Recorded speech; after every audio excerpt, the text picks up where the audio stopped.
Buenas tardes. Continuando el tema que habíamos abordado el día de ayer,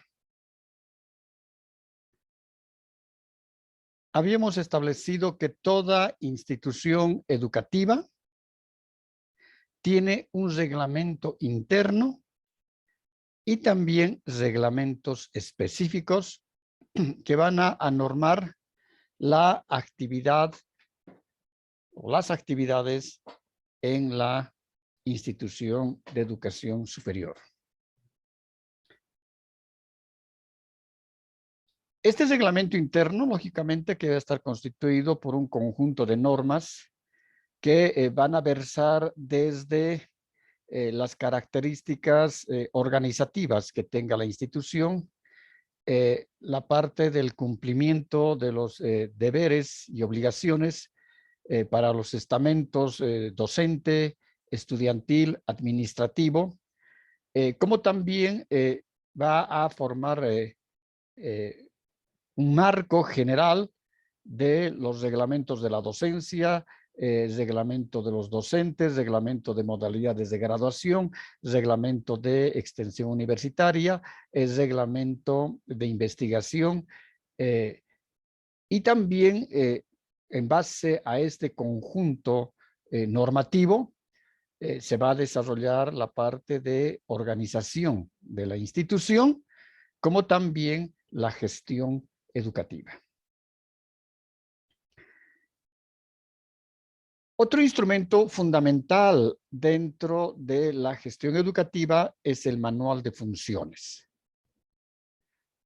¿Qué características debe tener un manual de funciones? El manual mínimamente debe consignar la presentación de el índice,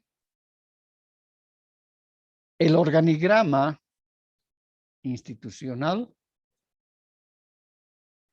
el cuadro orgánico del cargo, la descripción de las funciones específicas a nivel del cargo.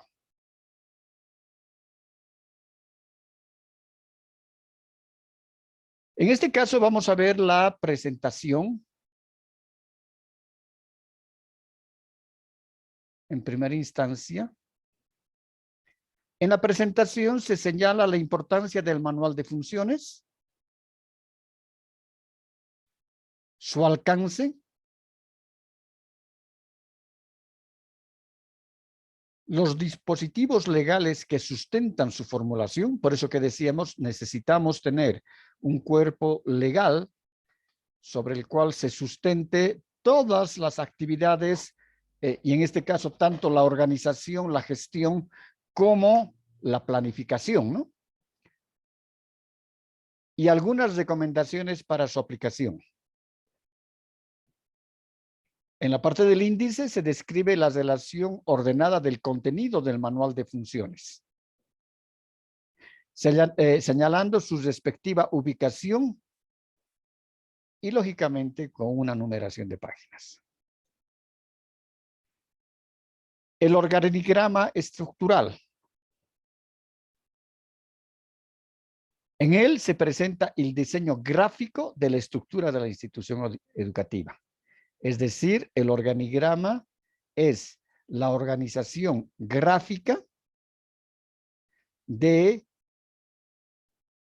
la estructura organizativa, los niveles de jerarquía,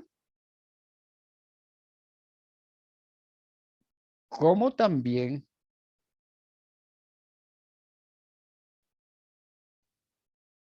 la cadena de mando. Es decir, la subordinación que exista entre unos y otros funcionarios que van a desempeñarse en cada uno de los puestos laborales.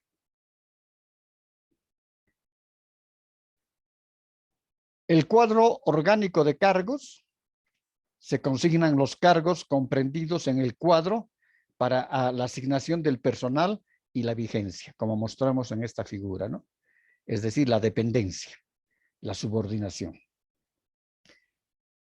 Y luego tenemos la descripción de funciones específicas a nivel del cargo. Es decir, se designan los cargos comprendidos en el cuadro. Si este es el cuadro, entonces se desglosa este cargo, ¿no? Y la asignación de personal y la vigencia que va a tener. Se establece los niveles de área y de jerarquía. Por ejemplo, este, vamos a marcar con negro,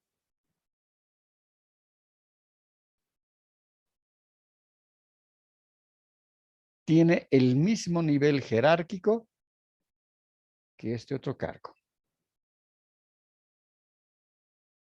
Y lo mismo acá arriba. Estos tres tienen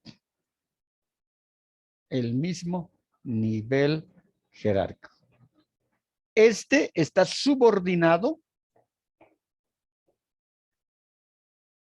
al inmediato superior. Y el inmediato superior tiene bajo su dependencia a ese funcionario. Por eso decimos, si existen puestos iguales en una misma área, como en el caso acá, es decir, tienen la misma jerarquía. Con funciones similares se describirá como un solo cargo. Nos estamos refiriendo, si por ejemplo, de este mismo cargo y cuando se grafica,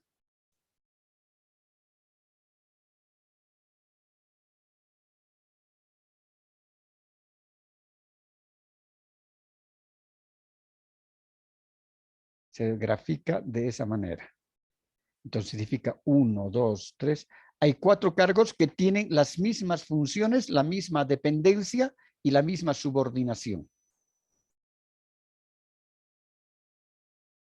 Por eso que se describen como un solo cargo y se anotará en la parte superior derecha de la hoja el total de los puestos. Aquí tenemos 1, 2, 3, 4. Por ejemplo, si son cajeros. Entonces hay 4 cajeros. Las funciones tienen las mismas los 4 cajeros.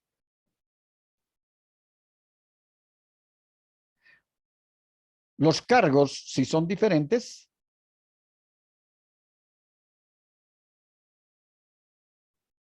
y las funciones son diferentes, se describe cada una por separado.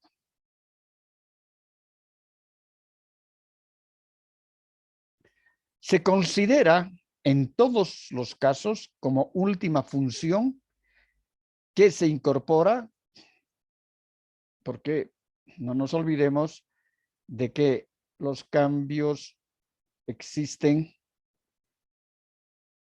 en las labores que se puedan desarrollar y se pone otras funciones de su competencia que se le encargue, pero que van a ser de su competencia.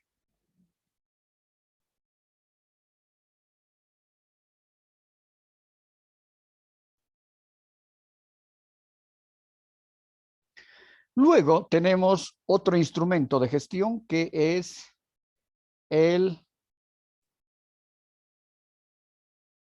manual de trabajo. Este es un documento que tendrá también una presentación. Van a consignar datos referenciales de la institución educativa, caracterización del diagnósticos en cada dimensión de la gestión. Es decir, este plan anual de trabajo, como su nombre dice, el plan, en algunos casos lo pueden llamar, como las instituciones públicas, plan operativo anual, que es el POA, ¿no? En este caso puede ser el POA o puede ser el plan anual de trabajo. Tiene que incorporar las caracterizaciones del diagnóstico en cada dimensión de la gestión.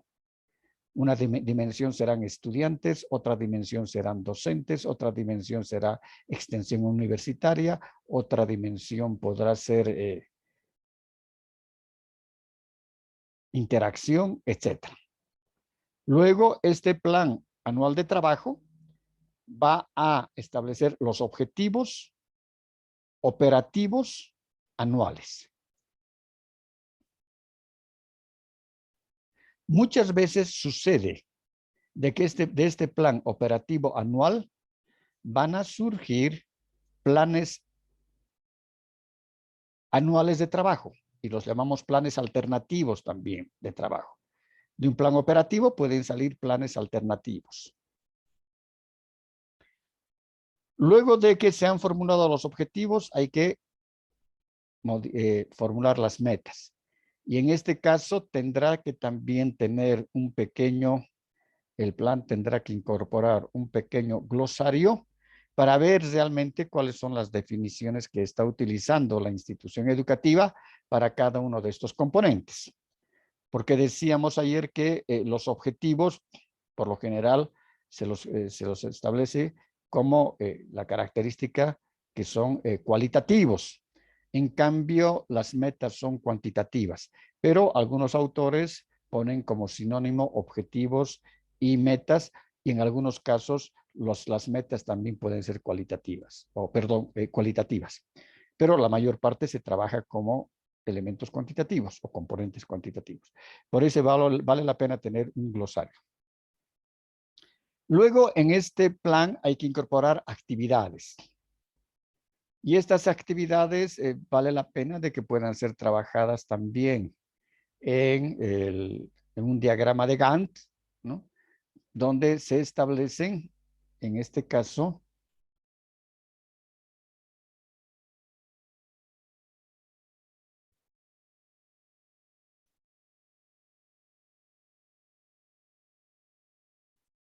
en una columna irán actividades.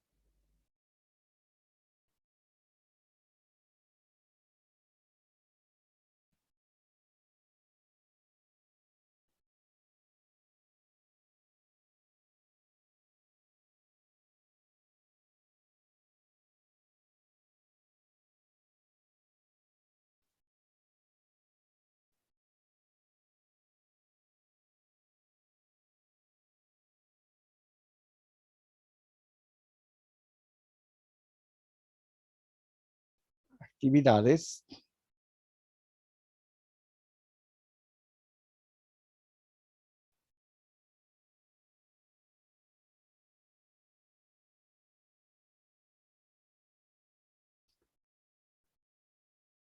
Y en el otro, en la otra columna, irán los tiempos.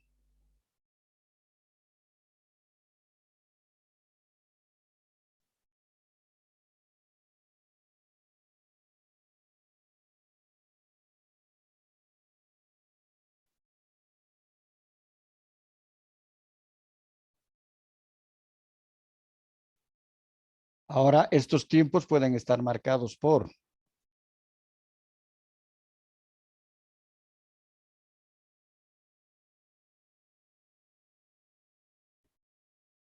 semanas o pueden estar marcados por meses. Entonces, si está por meses, se pondrá entre paréntesis meses.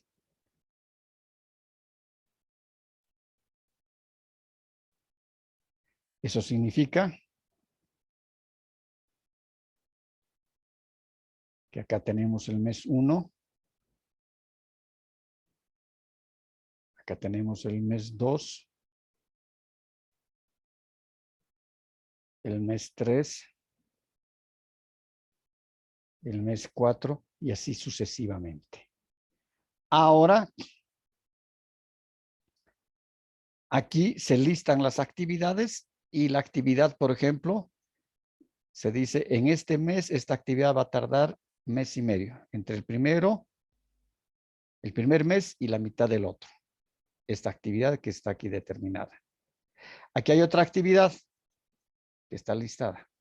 Este va a empezar a la segunda semana del primer mes y va a terminar en la tercera semana, en el tercer mes. Aquí hay otra actividad. Esta puede empezar el primer mes y concluir el cuarto mes. Y así sucesivamente. Entonces, vale la pena, en este caso decíamos que se tiene que incorporar las actividades y vale la pena en un cronograma de Gantt como el que estamos mostrando acá. Este plan anual de trabajo va a tener que mostrar y describir también las caracterizaciones de los proyectos y estos proyectos tienen que ser de innovación. ¿Qué se pretende realizar? ¿Cómo se pretende realizar? ¿Bajo qué características se pretende realizar? Y lógicamente que también deberá incorporar un presupuesto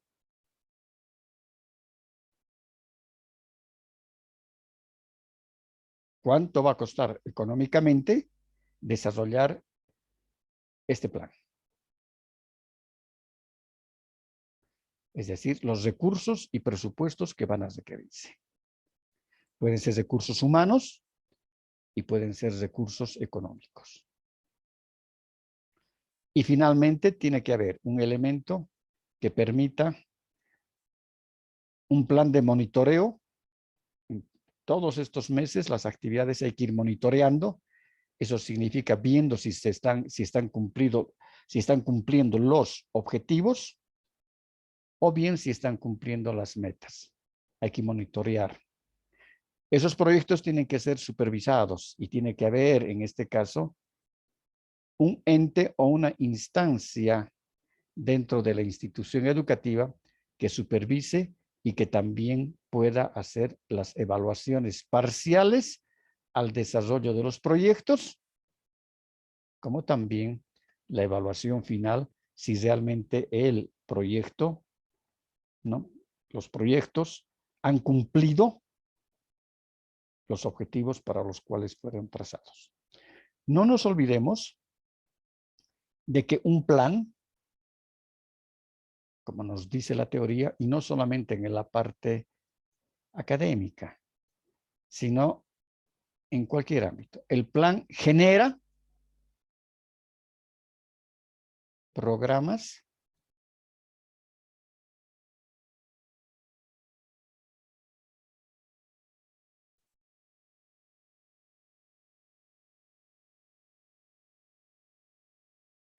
y los programas generan proyectos.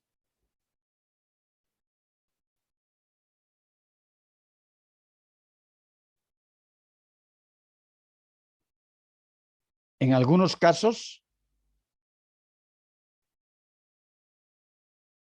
los planes también pueden generar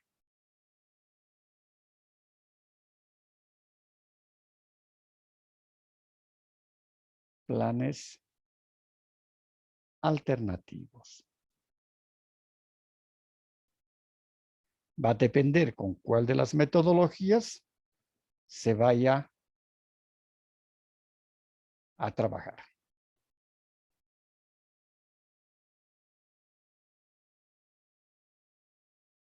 Pero coincidimos en que todo plan siempre va a generar programas o proyectos o directamente proyectos, pero van a generar proyectos. Ahora, ¿qué tipos de proyectos existen en la institución educativa? Hay proyectos de innovación pedagógica. Es decir, que estos proyectos están orientados a mejorar la calidad de los procesos y resultados en la enseñanza y en el aprendizaje. Un proyecto de innovación pedagógica va a significar que, por ejemplo, se van a querer incorporar nuevos enfoques para que permitan resultados mucho más beneficiosos dentro del proceso de enseñanza-aprendizaje. Entonces, hay proyectos de innovación pedagógica. Es decir, la institución como tal y su planificación tiene que ser del todo, decíamos, flexible. Y esa flexibilidad, lógicamente, le va a dar el carácter del contexto social. El contexto social todo el tiempo está cambiando. Si nada está estático, todo está en constante movimiento. Entonces, eso significa de que, como hay cambios, también la institución educativa tiene que ir perfilando esos cambios. Y una muestra de ello, y una muestra muy representativa, es lo que nos ha pasado ahora con el problema del COVID, ¿no? De que las instituciones han tenido que inventarse o reinventarse inclusive cómo iban a ser los procesos de enseñanza-aprendizaje bajo la modalidad de la virtualidad. Otros proyectos pueden ser en el caso de construcciones de equipamiento. En este caso, cuando se pretende de que si la modernización de la infraestructura educativa o asimismo, si la masa estudiantil ha aumentado, entonces lógicamente que se van a requerir de nuevas instalaciones. Y esas instalaciones de la infraestructura educativa van a responder a necesidades, ¿no?, de equipamiento educativo, como en este caso, infraestructura, materiales, mobiliarios, equipos. Si una institución educativa decide aperturar una nueva carrera, por ejemplo, el caso de medicina, entonces va a tener que construir una nueva infraestructura para la carrera de medicina porque va a necesitar seguramente anfiteatros. En el anfiteatro va a necesitar cámaras frías para poder mantener los cadáveres. Seguramente que va a requerir muestras óseas, va a requerir para la parte de química, de física, etcétera, ¿no? Entonces se van a requerir laboratorios, se van a requerir equipamientos, se van a requerir insumos. Entonces se tiene que trabajar en base a proyectos. Tiene que haber un proyecto que justifique la inversión económica que se pretende y también, en este caso, los resultados de aprendizaje que se buscan que los estudiantes logren alcanzar con esa nueva infraestructura, ese nuevo equipamiento y también con ese nuevo mobiliario. Hay proyectos de innovación tecnológica, es decir, proyectos que van a estar direccionados al avance tecnológico, al proceso organizativo, administrativo y pedagógico. En este caso, estos proyectos pueden estar direccionados, estos proyectos de avance tecnológico, a la parte propiamente administrativa, organizativa, como organización y administración. Por ejemplo, que existan softwares, programas especializados contables para la institución. Programas de seguimiento, ¿no? Un programa de seguimiento al avance de asignatura de docentes. Entonces, se puede trabajar con esta innovación tecnológica.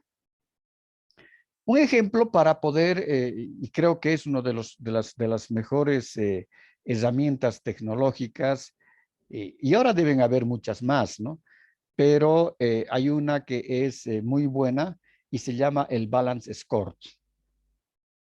el control de mando integrado, que ha sido, es decir, concebida, ha sido creada para las empresas productoras de bienes. Pero cuando se hace su aplicación a las instituciones educativas desde el punto de vista de la gestión educativa, del cumplimiento de las actividades en cada una de esa actividad con sus procesos y sus pasos secuenciales, ha dado un resultado magnífico. Es decir, el Balance Score es un programa que a nosotros nos permite tener 3 semáforos. 3 semáforos que se van a sistematizar. Cada funcionario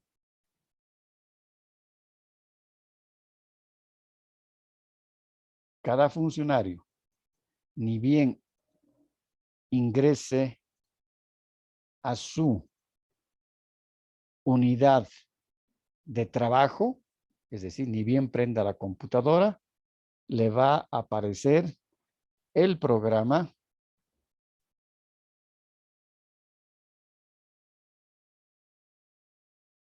con un semáforo.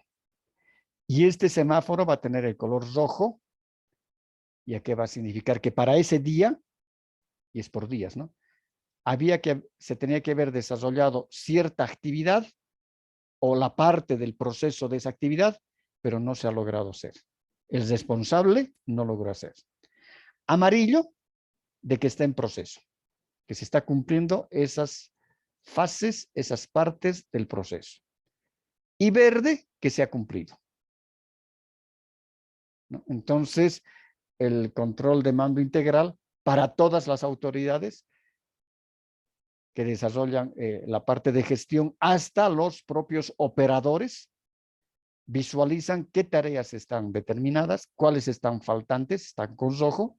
Entonces, preguntar qué ha pasado, por qué no se ha desarrollado esa actividad, qué es lo que ha sucedido. Las que están en amarillo, que están corriendo y se están desarrollando, y las verdes de que se han cumplido a cabalidad de acuerdo a a la programación que se haya realizado. Otro proyecto va a ser el de capacitación y formación personal. Es decir, la institución educativa tiene que estar consciente de que de manera permanente o de manera continua tiene que desarrollar acciones de capacitación,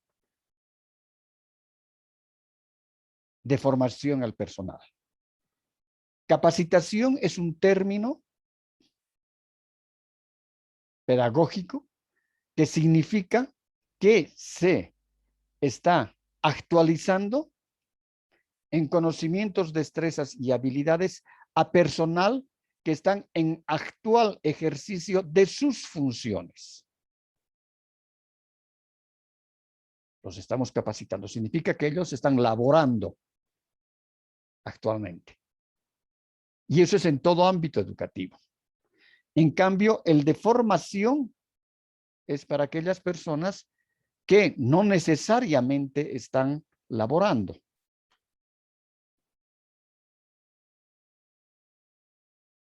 Estos están orientados, tanto la capacitación como la formación al personal, están orientados al desarrollo personal y profesional de los miembros de la comunidad educativa.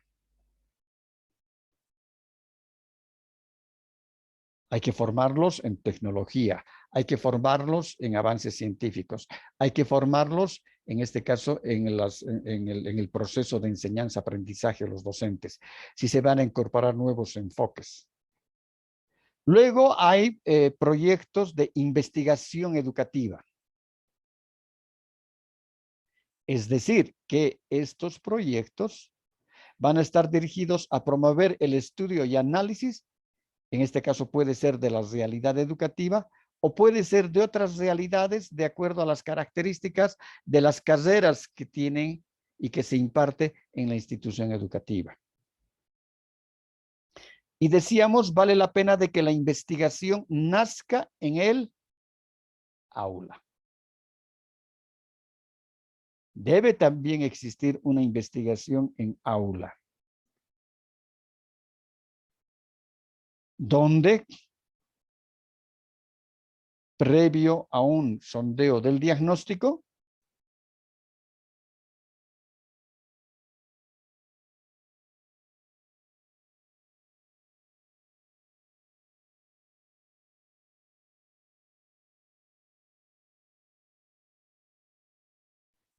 se identifique qué se va a hacer, cómo se va a hacer, en qué tiempo se va a hacer. Eso va a significar que vamos a nosotros a tener que En este caso, se pueden agrupar la parte de capacitación, ¿no?, con un proyecto de investigación, y tendremos que formar docentes investigadores, y no serán todos los docentes, serán algunos docentes de la carrera, serán docentes investigadores, y de igual manera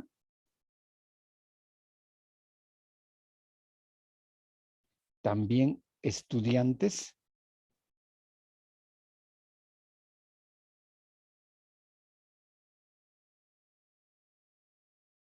investigadores. No serán todos los estudiantes, sí, pero aquellos que demuestren mayor interés, mayores habilidades para la parte investigativa. También habrán proyectos de desarrollo institucional. Es decir, estos proyectos de desarrollo institucional van a estar direccionados a incorporar innovaciones y cambios en la gestión educativa, a nivel de la estructura organizativa y de las relaciones que se establecen entre los miembros de la comunidad educativa para lograr los propósitos u objetivos de la institución educativa.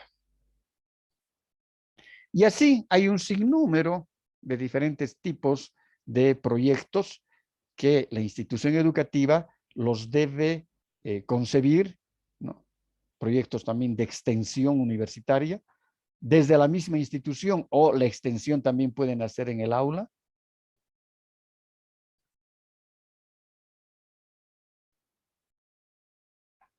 Va a depender mucho, en este caso, de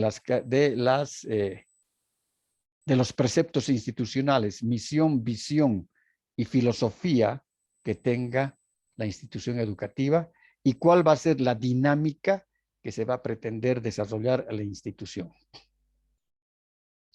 Ahora vamos a ver cuáles son las claves para liderar una institución educativa.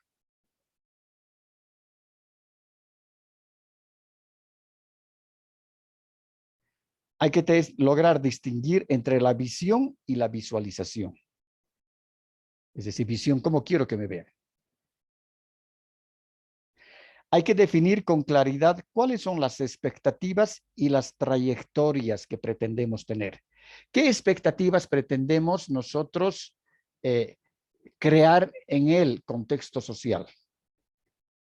Y también las expectativas en la comunidad educativa. ¿Y cuáles serían las trayectorias?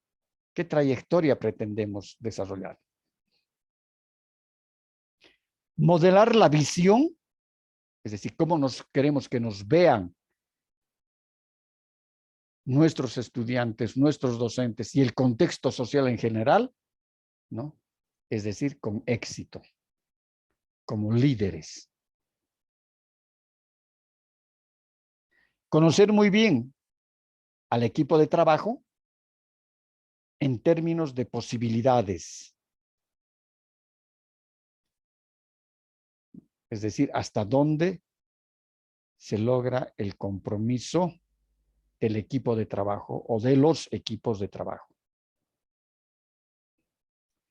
Esto, lógicamente, sin también abusar de ellos, porque muchas veces piensan que intimidando, creando temor, etcétera, se hacen mejores o son mejores los resultados que se esperan, y no es así. Lo que hay que hacer justamente es lo que viene en el punto 5, que es cultivar el liderazgo compartido.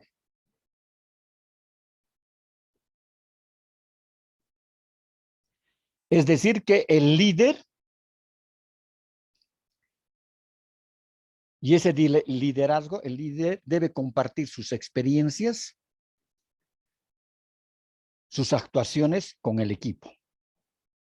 Por eso que va a ser y debe ser un liderazgo compartido. Y en lo posible, es decir, el organigrama hay que evitar de que sea vertical. Porque cuando un organigrama es vertical, entonces la toma de decisiones está solamente en una persona. En cambio, si el organigrama es horizontal, un organigrama horizontal lo que logra es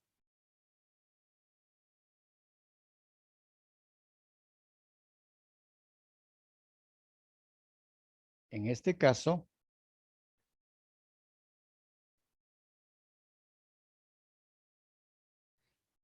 va a permitir, es decir,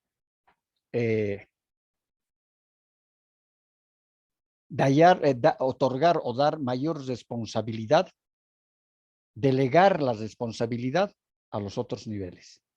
Porque no es posible de que para cualquier cambio se tenga que necesitar la autorización del rector. Para cambiar a un portero se necesita la autorización del rector. No, pues, para eso hay un director de recursos humanos. Entonces, por eso, cuanto más horizontal es el organigrama, es decir, las funciones se las van delegando. Planificar la colaboración y la mejora diferencial. Es decir, la planificación tiene que ser colaborativa. La planificación no puede ser impuesta. Vale la pena de que a esto llamamos la planificación del bajo, cuando se empieza a planificar, se involucra a todos los actores de la comunidad educativa, docentes, estudiantes, y no será al 100% de ellos, pero por lo menos a sus representantes. Entonces, se va a empezar a planificar del bajo, conociendo el criterio de ellos, incorporando inclusive las ideas que ellos puedan aportar para la elaboración del plan. Y no venir con un plan e imponerlo. Esa es una planificación del alto que se impone. Sino que tiene que ser una planificación colaborativa, participativa. Hay que demostrar el conocimiento, es decir, el know-how. Una institución educativa tiene que tener su propio know-how. Y es algo intangible el know-how. Y ese know-how justamente puede estar determinado por la trayectoria que tiene, por la experiencia que ha adquirido. Mejorar la docencia capacitando a los profesores o a los docentes.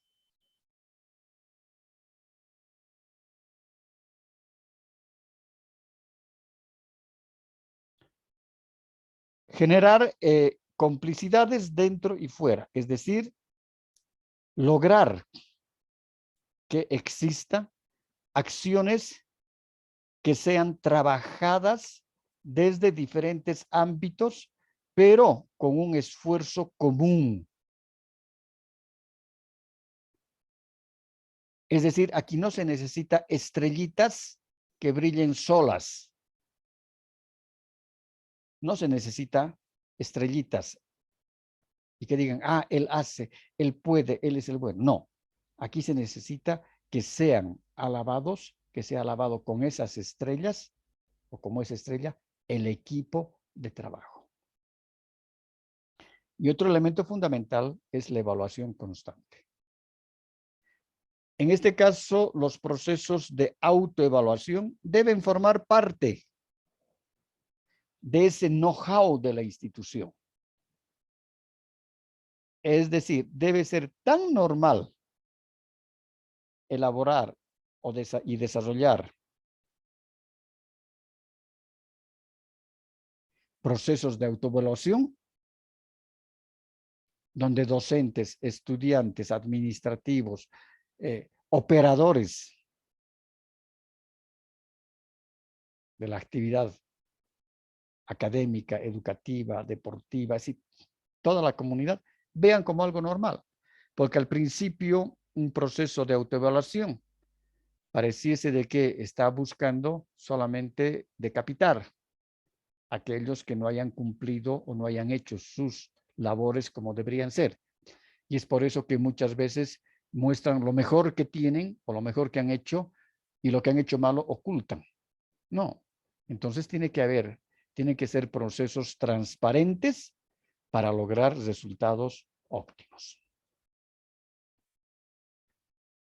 Ahora, ¿cuáles son las características de un director líder? Puede ser un director académico, puede ser un director financiero, puede ser un director de recursos humanos, cualquier director.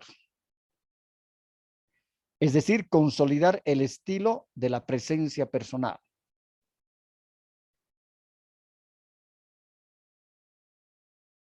Es decir, esa persona no tiene que ser temida. Esa persona tiene que ser respetada por lo que es. Esa persona tiene que ser lo más amigablemente posible y trabajar con su equipo de trabajo, ¿no? Delegando las funciones y, lógicamente, otorgando confianza a ellos. Ser un director líder significa ser el cambio que quieres ver. Es decir, mostrar esos resultados como líder, como un directivo líder. Y no de que siempre estés con el garrote detrás de la mano buscando solamente cabezas de turcos. Nutrir las relaciones valiosas. Y eso significa trabajo en equipo.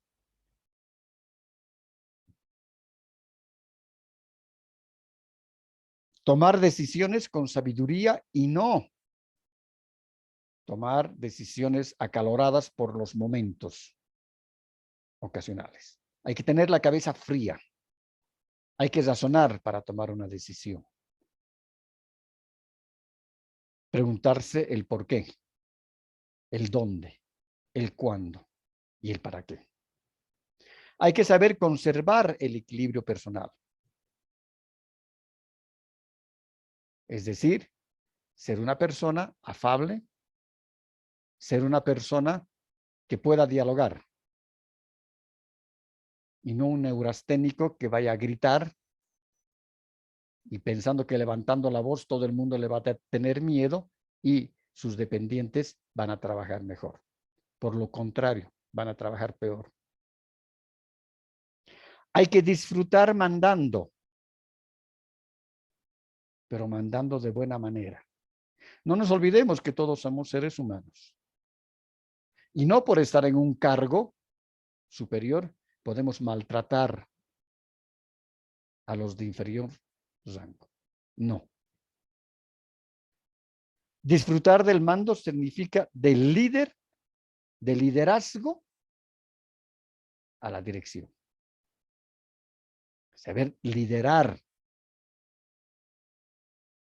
esa dirección que está tomando las acciones.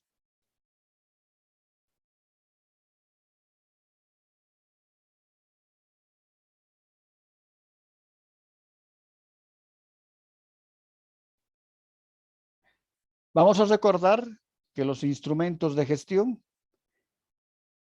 están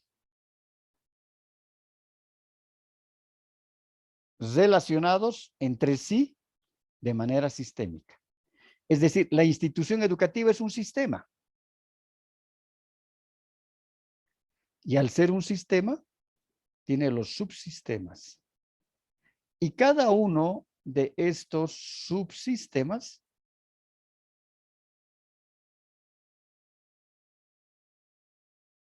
están interrelacionados unos con otros. Así podemos decir que si el PI se articulan los otros instrumentos de gestión. Los instrumentos de gestión permiten optimizar la gestión hacia una educación de calidad. Y esa calidad, decíamos, tenemos que ver y lograr desarrollar lo que hemos planificado con precisión.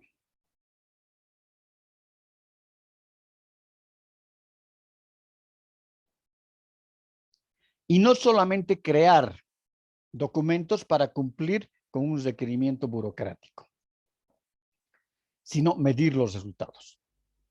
Son relevantes y pertinentes ya que se caracterizan por ser flexibles y modificables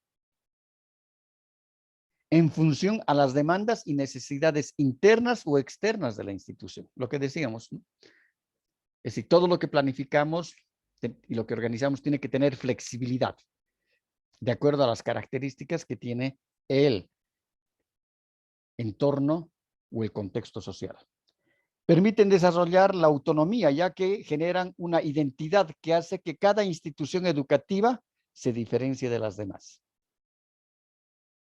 Es decir, hay instituciones educativas que realmente tienen una gestión envidiable.